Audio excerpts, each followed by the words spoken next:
Have you ever faced a situation that tested your patience or shook your confidence? How did you handle it? Were you a prisoner to your immediate reactions, or did you choose a response that reflected your deeper values and convictions? In today's video, we'll explore the powerful distinction between reacting impulsively and responding thoughtfully. Understanding this difference can help us manage our emotional responses more effectively. We will draw on lessons from Viktor Frankl's experiences during the Holocaust, insights from Sun Tzu's The Art of War, and explore practical strategies to recognize and prevent amygdala hijacks. In life, we often find ourselves in tough situations, and how we handle them can change everything. The key to navigating these moments lies in one crucial distinction: the choice between reacting and responding.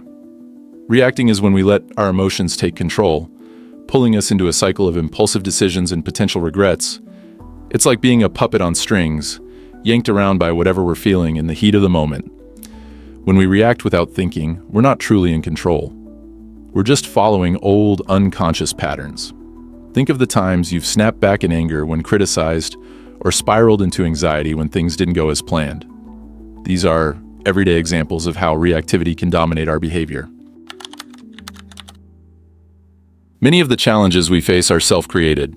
We often perceive issues with others as external problems we must endure or fix, but these issues frequently arise from our own impulsive reactions rather than thoughtful responses. Reacting can feel immediate and satisfying, but it often leads to unintended consequences. Harsh words we can't take back, strained relationships, or situations spiraling out of control. The choice is always there: to react on impulse or to take a moment, breathe, and respond with intention. It's a choice between being a puppet of our past patterns or stepping into the power of our own awareness. To illustrate the concept of responding with deeper values and convictions rather than reacting impulsively, consider Viktor Frankl's experience during the Holocaust. As detailed in his book, Man's Search for Meaning, 1946, Frankl, an Austrian psychiatrist and Holocaust survivor, endured years in Nazi concentration camps during World War II. His experiences in these brutal conditions tested his patience, confidence, and will to live. Despite the unimaginable suffering, Frankl observed that those who found meaning in their suffering were more likely to survive. He realized that even in the most horrific circumstances, people have the freedom to choose their response. Frankl developed the concept of tragic optimism, the idea that one can find meaning in life even amid inevitable suffering. He believed that when faced with a situation that shakes one's confidence or tests one's patience, the key to enduring and transcending that challenge is to choose a response that aligns with one's deeper values and convictions rather than reacting out of fear, anger, or despair. For instance, while many prisoners succumbed to the inhumanity of the camps by losing hope, others chose to act in ways that reflected their core values, sharing their meager food rations, offering comfort, or maintaining dignity. These choices, born out of a deep sense of purpose and meaning, helped them maintain their inner freedom, even when their external freedom was stripped away. Frankl's philosophy shows how choosing a response based on deeper values can lead to personal growth, resilience, and a meaningful life. We have the power to choose our response in any situation. Reacting is instinctual, responding is a choice. Rather than reacting impulsively, we can cultivate awareness and presence.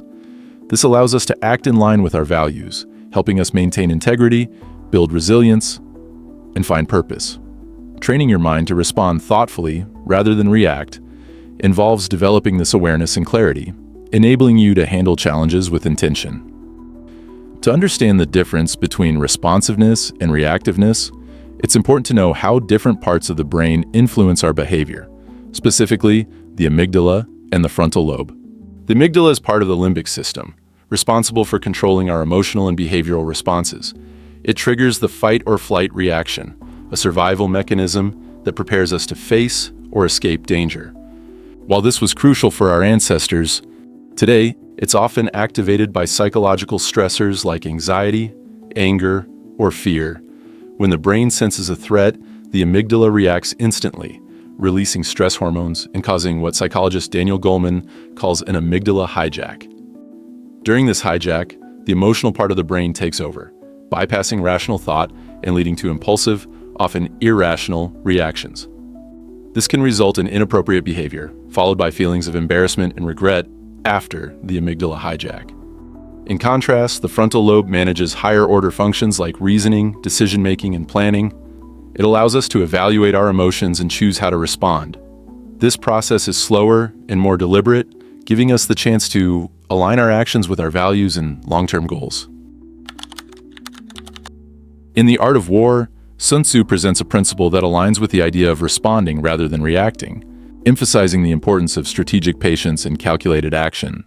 Sun Tzu emphasizes that those who react impulsively to every provocation or threat are easily manipulated and often defeated.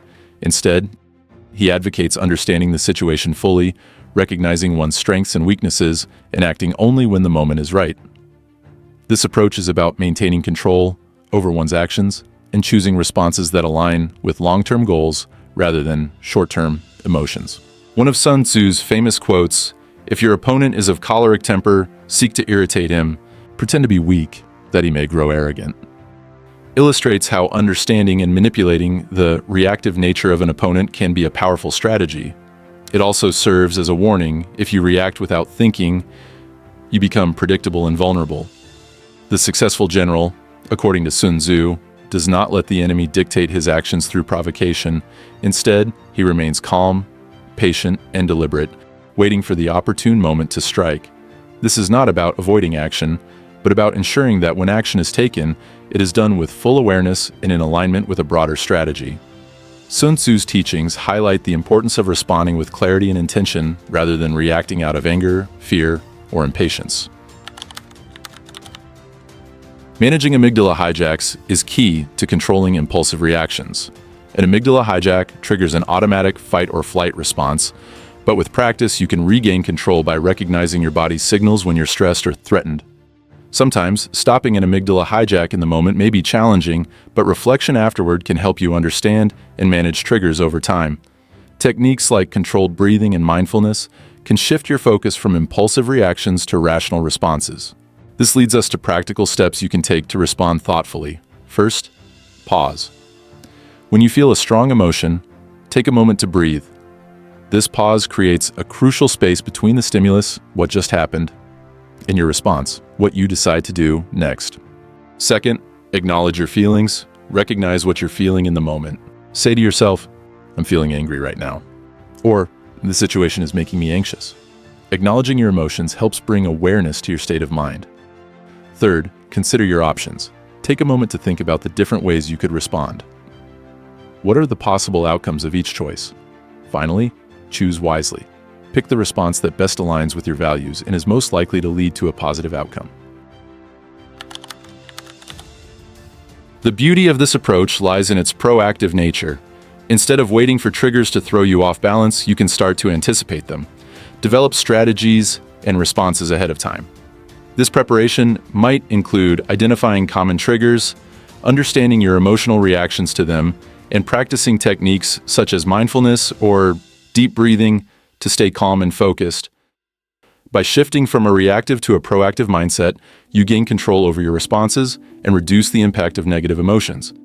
As Viktor Frankl once said, "When we are no longer able to change a situation, we are challenged to change ourselves." And remember his profound insight. Between stimulus and response, there is a space. In that space is our power to choose our response. In our response lies our growth and our freedom.